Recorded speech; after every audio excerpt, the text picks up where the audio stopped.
हर हर महादेव। मैं पूजा सिंह आप सभी का धर्म शक्ति चैनल पर स्वागत करती हूँ। क्या आपने कभी गौर से देखा है उस नटराज प्रतिमा को जिसे शिव के दिव्य नृत्य का प्रतीक माना जाता है। हर मंदिर, हर मूर्ति में भगवान शिव एक पैर ऊपर उठाए होते हैं और दूसरा किसी छोटे से प्राणी को दबाए होते हैं। लेकिन क्या आपने कभी सोचा है कि वो कौन है जो स्वयं महाकाल के चरणों के नीचे दबा हुआ है? क्या वो कोई राक्षस है, कोई पाप का प्रतीक, या फिर कोई गहरा आध्यात्मिक संकेत? बहुत बार हम इस बौने पर ध्यान ही नहीं देते, पर नटराज की इस मुद्रा में छिपा है एक ऐसा रहस्य जो आत्मज्ञान, विनम्रता और अज्ञान से मुक्त की चाबी है। अगर आप भी इस गूढ़ रहस्य को जानना चाहते हैं तो इस वीडियो को अंत तक जरूर देखिए और कमेंट में बताइए कि क्या आपने पहले कभी इस रहस्य को जाना था। जब त्रिपुरासुर का वध कर भगवान शिव आनंदित हुए तो वे नृत्य करने लगे। वह नृत्य केवल आनंद का नहीं, ब्रह्मांड की गति का प्रतीक था। प्रारंभ में शिव ने संयम रखा क्योंकि वे जानते थे कि उनका तांडव सृष्टि के संतुलन को डगमगा सकता है। लेकिन जैसे जैसे वे नृत्य में लीन होते गए, उनका आत्मविभोर स्वरूप पूरे ब्रह्मांड को हिला देने लगा। तब देवी पार्वती ने भी लाज से नृत्य आरंभ किया, जो करुणा, सौंदर्य और संतुलन का प्रतीक था। शिव और पार्वती के इस दिव्य युग्म को सृष्टि को दोबारा स्थिर किया। शिव का यह नृत्य रूप आनंद तांडव कहलाया और वे सृष्टि के प्रथम नर्तक नटराज के रूप में प्रसिद्ध हुए। नटराज की यह छवि केवल कला नहीं, अपितु अध्यात्म का एक जीवंत प्रतीक है। इस मुद्रा में शिव के एक हाथ में डमरू होता है जो सृजन का प्रतीक है। दूसरे हाथ में अग्नि होती है जो विनाश का प्रतीक है। एक हाथ अभय मुद्रा में होता है जो शरणागत को भय मुक्त करता है और उनका एक पैर उस रहस्यमय प्राणी को दबाए हुए होता है जिसका नाम है अपस्मार। जी हाँ, अपस्मार, वह बौना दानव जिसे अज्ञानता, विस्मृति और रोग का जनक माना जाता है।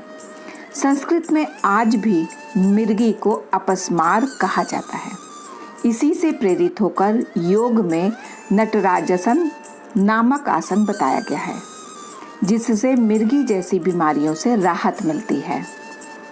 शास्त्रों में वर्णित एक कथा के अनुसार अपस्मार एक ऐसा बौना राक्षस था जिसे वरदान प्राप्त था कि उसे कोई मार नहीं सकता। उसके पास ऐसी शक्ति थी जिससे वह किसी भी व्यक्ति की चेतना को भ्रमित कर सकता था। वह मनुष्यों को अज्ञान में डुबोकर ज्ञान से विमुख कर देता था। यही कारण था कि वह केवल एक राक्षस नहीं, बल्कि अध्यात्म के मार्ग की सबसे बड़ी बाधा बन चुका था। वह ऋषियों, साधकों और यहाँ तक कि देवियों तक को भ्रमित करने में सक्षम था। एक कथा के अनुसार जब कुछ ऋषियों को अपनी सिद्धियों पर घमंड हो गया, तब शिव और पार्वती भिक्षुक रूप में उनके पास पहुँचे। ऋषियों की पत्नियां जब उन्हें प्रणाम करने आईं, तो ऋषियों ने क्रोधित होकर अपस्मार को आक्रमण का आदेश दिया। अपस्मार ने देवी पार्वती की चेतना हर ली और वे अचेत हो गईं। यह देखकर शिव अत्यंत क्रोधित हुए। उन्होंने 14 बार अपने डमरू का नाद किया, जिससे अपस्मार के अंदर कंपन उत्पन्न हुआ। यह 14 ध्वनियाँ बाद में महर्षि पाणिनि द्वारा संस्कृत के महेश्वर सूत्रों में संकलित की गई, जिससे व्याकरण की उत्पत्ति मानी जाती है।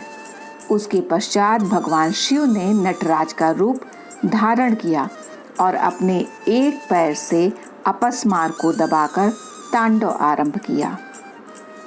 नटराज की इस मुद्रा में उनका एक पैर ऊपर उठा हुआ है, जो जीवन में स्वतंत्रता, गति और आत्मविश्वास का प्रतीक है, और नीचे दबा हुआ अपस्मार बताता है कि यदि हम संतुलन और आत्मसंयम बनाए रखें तो अज्ञान और अहंकार पर विजय प्राप्त की जा सकती है।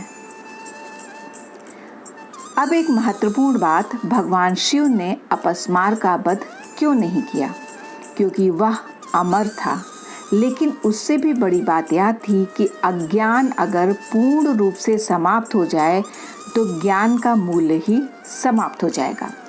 यदि हर कोई बिना संघर्ष के ज्ञान प्राप्त कर ले तो उस ज्ञान का आदर कौन करेगा? इसीलिए शिव ने उसे मारा नहीं, बस दबाकर निष्क्रिय कर दिया। यह दिखाता है कि हमें अपने दोषों को मारने की नहीं, बल्कि उन्हें नियंत्रित करने की आवश्यकता है। हमें अपने अंदर के आलस्य, अज्ञान, भ्रम और भय को पैरों के नीचे दबाकर जीवन में प्रगति करनी चाहिए। स्कंद पुराण की ही एक अन्य कथा में कहा गया है कि एक बार भगवान शिव ने केवल आनंद के लिए एक दिव्य नृत्य करना चाहा। उस समय सभी देवता, यक्ष, ऋषि, गंधर्व कैलाश पर्वत पर एकत्र हुए। स्वयं महाकाली ने उस सभा की अध्यक्षता की। देवी सरस्वती ने वीणा, विष्णु जी ने मृदंग, लक्ष्मी जी ने गीत और ब्रह्मा जी ने ताल और इंद्र जी ने मुरली बजाई। इस दिव्य संगीत में भगवान शिव ने नटराज रूप में ऐसा नृत्य किया कि जिसकी लय में सृष्टि भी थिरक उठी। सभी देवता मंत्रमुग्ध हो गए। जब नृत्य समाप्त हुआ तो महाकाली ने प्रसन्न होकर वरदान देने की इच्छा जताई। तब भगवान शिव ने कहा, मैं चाहता हूँ कि जैसे देवता मेरे नृत्य से आनंदित हुए, वैसे ही पृथ्वी पर सभी प्राणी भी हों। अब मैं तांडव से विरत होकर रास करना चाहता हूँ। यह सुनकर महाकाली ने स्वयं श्री कृष्ण के रूप में अवतार लिया और भगवान शिव राधा रूप में प्रकट हुए, और तब हुआ वह दिव्य महारास जिससे धरती धन्य हो गई। इस प्रकार नटराज का स्वरूप हमें केवल विनाश का नहीं, बल्कि आत्मनियंत्रण, विवेक और स्थिरता का भी संदेश देता है। महादेव के चरणों के नीचे दबा अपस्मार हमें याद दिलाता है कि अज्ञान, रोग और भ्रम जैसे दोष हमारे जीवन में रह सकते हैं, पर यदि हम चाहें तो उन्हें संतुलित कर अपने आत्मबल और ध्यान से दबाकर भी आगे बढ़ सकते हैं। यह मूर्ति न केवल कला है, यह एक जीवन दर्शन है।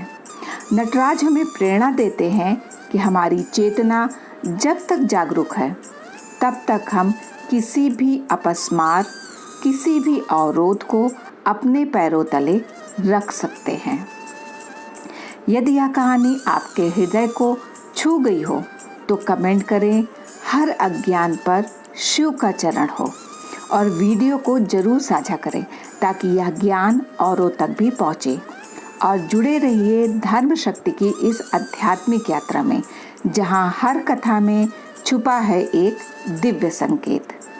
तो फिर मिलते हैं अध्यात्म के एक नए सफर में।